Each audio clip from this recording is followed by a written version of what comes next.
आज की short analysis में हम डिस्कस करेंगे बजाज हेल्थ केयर स्टॉक के ऊपर।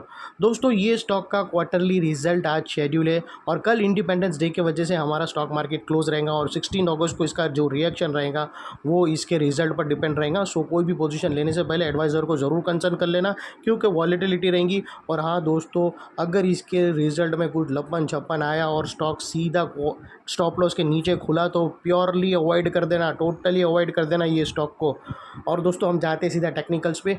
ये स्टॉक को अगर आप देखो तो दोस्तों सितंबर 2023 से करेक्शन के अंदर चल रहा है, यानी मोटा मोटी देखो तो 11.5 महीने यानी ऑलमोस्ट 1 साल इसने करेक्शन में बिता दिया। और करेक्शन में भी दोस्तों इसने दोनों तरह का करेक्शन दिया है।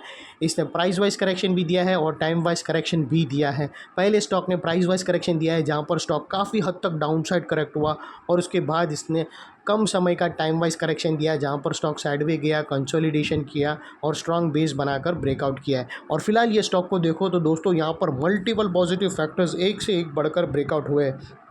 ये स्टॉक के अंदर दोस्तों एक बहुत बड़ी डाउनवर्ड स्लोपिंग पैरेलल चैनल थी जो एक स्ट्रॉन्ग रेजिस्टेंस का काम कर रही थी। अल्टीमेटली स्टॉक ने उसको ब्रेकआउट किया है। यहाँ पर करेक्शन कंप्लीट के कंफर्मेशन मिले हैं, पॉजिटिव क्लियर डाइवर्शन मिला और एक रिवर्सल चार्ट पैटर्न मिली है दोस्तों, जिसके तहत ये स्टॉक अपसाइड में 35% रनअप के लिए रेडी है। लेकिन दोस्तों इसमें कोई भी हमारी बाय सेल होल्ड रिकमेंडेशन नहीं है, ये प्योरली एजुकेशन पर्पस से आप लोगों से मैं अपना पॉइंट ऑफ व्यू शेयर कर रहा हूँ। कोई भी पोजीशन लेने से पहले अपने एडवाइज़र को एक बार ज़रूर चेक कर लेना। और दोस्तों आप लोगों को बता दूं कि इसमें कोई भी बड़ी बात नहीं है। अगर आप देखो जनरली तो 1 महीना 2 महीना 3 महीने वाली पैटर्न अगर ब्रेकआउट होती है तो वो 20% रेट 25% भी रिटर्न देती है। तो ये 1 साल का पैटर्न ब्रेकआउट हुआ है तो 35% बहुत ही स्वाभाविक है। और जितना बड़ा रिटर्न रहेगा, जितना बड़ा परसेंटेज हो तो वो हिसाब से स्टॉप लॉस भी थोड़ा बड़ा रहेगा और हो सकता है कि टाइम वाइज भी थोड़ा ज़्यादा होल्ड करना पड़े, तो वो लिहाज से अपने माइंडसेट को रेडी रखना दोस्तों। और दोस्तों आप लोग देख सकते हो कि ये वो टॉप एरिया था जहाँ से करेक्शन का आगाज़ हुआ था और यहाँ से कुछ ऐसी downward sloping parallel channel stock के अंदर बनी। और जब तक दोस्तों स्टॉक के अंदर ये डाउनवर्ड स्लोपिंग पैरेलल चैनल थी, स्टॉक प्राइस वाइज करेक्शन होता गया और इसके अंदर back to back lower lows hit होते गए। दोस्तों अगर आप देखो तो पहला लोअर लोज यहाँ पर हिट हुआ, सेकेंड लोअर लोज यहाँ हिट हुआ, थर्ड लोअर लोज यहाँ पर हिट हुआ, फोर्थ यहाँ पर हुआ, फिफ्थ यहाँ पर हुआ, सिक्स्थ यहाँ और सेवन्थ यहाँ पर।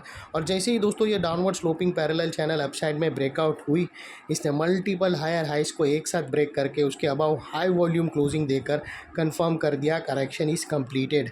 यहाँ पर दो बड़ी चीज़ एक साथ हमें मिली दोस्तों जो आसानी से हर कोई स्टॉक में नहीं मिलती है।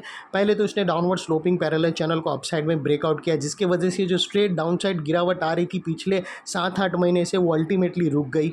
और सेकेंडली दोस्तों इसके अंदर जो back to back lower lows hit होने की जो चेन बनी हुई थी वो तोड़कर उसके अगेंस्ट इसने फर्स्ट टाइम हायर हाइस रजिस्टर्ड किया, जो हमें कंफर्म करता है कि स्टॉक के अंदर बॉटम लग गई, करेक्शन कंप्लीटेड, यहाँ से ट्रेंड चेंज हो चुका है।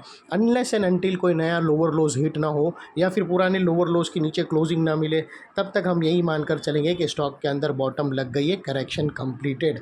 और दोस्तों देख लेते हैं डाइवर्शन का पार्ट।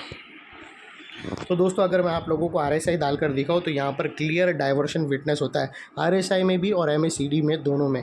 दोस्तों अगर आप RSI देखो और प्राइस एक्शन के लोअर लोज को कंपेयर करो RSI के लोअर लोज से, तो आपको डाइवर्शन विटनेस क्लियरली होगा। प्राइस एक्शन के जो लोअर लोज थे वो डाउन साइड में टिल्ट हुए हैं और RSI के जो लोअर लोज है वो अपसाइड में टिल्ट हुआ है और यहाँ से ब्रेकआउट हुआ है, जो हमें कंफर्म करता है अपसाइड मोमेंटम।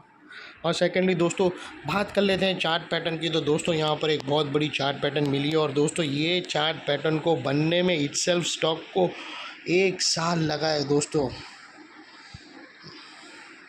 ये इसको मतलब ये पैटर्न को ब्रेकआउट करने में इटसेल्फ स्टॉक को दोस्तों 1 साल लगा है और जो ब्रेकआउट भी हुआ है उसके रिज़ल्ट के दिन।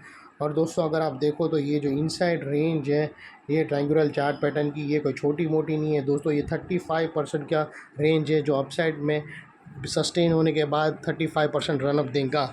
और वो लिहाज से दोस्तों स्टॉक का जो टारगेट्स निकल कर आता है वो 540 रुपीज़ का आता है। और दोस्तों ये टारगेट अचीव होने से पहले बीच में कुछ रेजिस्टेंस है जो ये स्टॉक फेस करेगा, जिसको हम ब्लू में कर देते हैं। और सेकेंडली दोस्तों यहाँ पर आपको स्टॉप लॉस रखना हो तो मल्टीपल ऑप्शन अवेलेबल है। आप यहाँ पर दोस्तों ATR की हेल्प ले सकते हो या फिर फर्स्ट ब्रेकआउट कैंडल के लो के नीचे क्लोजिंग बेसिस पे रख सकते हो, और आप अब ये लोअर स्विंग है उसके लो के नीचे क्लोजिंग बेसिस पे भी रख सकते हो, वो भी बेटर रहेगा। और यहाँ वो रखने के बावजूद भी अगर आप रिस्क टू रिवॉर्ड रेशियो देखने जाओ तो एटलीस्ट 1:1.5 के ऊपर ही आएगा, उससे कम नहीं आना चाहिए दोस्तों। और सेकेंडली दोस्तों, ये जो नेकलाइन के पास का एरिया है ये बहुत ही इंपॉर्टेंट एरिया है, क्योंकि अगर आप देखो तो यहाँ पर मल्टीपल पॉजिटिव फैक्टर्स एक साथ ब्रेकआउट होते हुए मिले। यही एरिया पे दोस्तों अगर आप देखो तो हमें downward sloping parallel channel upside में ब्रेकआउट होते हुए मिली पिछले 6-8 महीने की। यही एरिया पे लोअर लोज हायर हाइज में शिफ्ट होते हुए मिले। यही एरिया पे दोस्तों RSI और MACD दोनों के थ्रू हमें पॉजिटिव क्लियर डाइवर्शन ब्रेकआउट होते हुए मिला। और यही एरिया पे दोस्तों एक बहुत बड़ी ट्रायंगुलर चार्ट पैटर्न ब्रेकआउट होते हुए मिली। तो वो लिहाज से दोस्तों ये एरिया अभी एक स्ट्रॉन्ग सपोर्ट बनकर खड़ा है, जो अभी तक एक रेजिस्टेंस था। और इनकेस अगर स्टॉक अपसाइड मोमेंटम स्टार्ट किया और कहाँ पर भी अगर सेलिंग प्रेशर फेस करके वापस वो डाउन साइड में नेकलाइन को रीटेस्ट करने आया तो दोस्तों ये एरिया सामने आके एक स्ट्रॉन्ग सपोर्ट का काम करेगा और स्टॉक को अपसाइड में पुश करेगा या फिर साइडवे कंसोलिडेशन में। और इतने बड़े स्ट्रॉन्ग सपोर्ट के नीचे तुम्हारा स्टॉप लॉस आना चाहिए दोस्तों, जो आसानी से हिट ना हो। लेकिन बाय एनी चांस अगर क्लोजिंग बेसिस पे हिट भी हो जाता है तो दोस्तों नो इफ़ नो बट सीधा स्टॉप लॉस देकर ट्रेड को वाइंड अप कर देना चाहिए। ये थी हमारी शॉर्ट एंड स्वीट एनालिसिस दोस्तों। अच्छी लगे तो प्लीज़ चैनल को लाइक शेयर सब्सक्राइब ज़रूर करना फ्रेंड्स। थैंक यू, जय हिंद।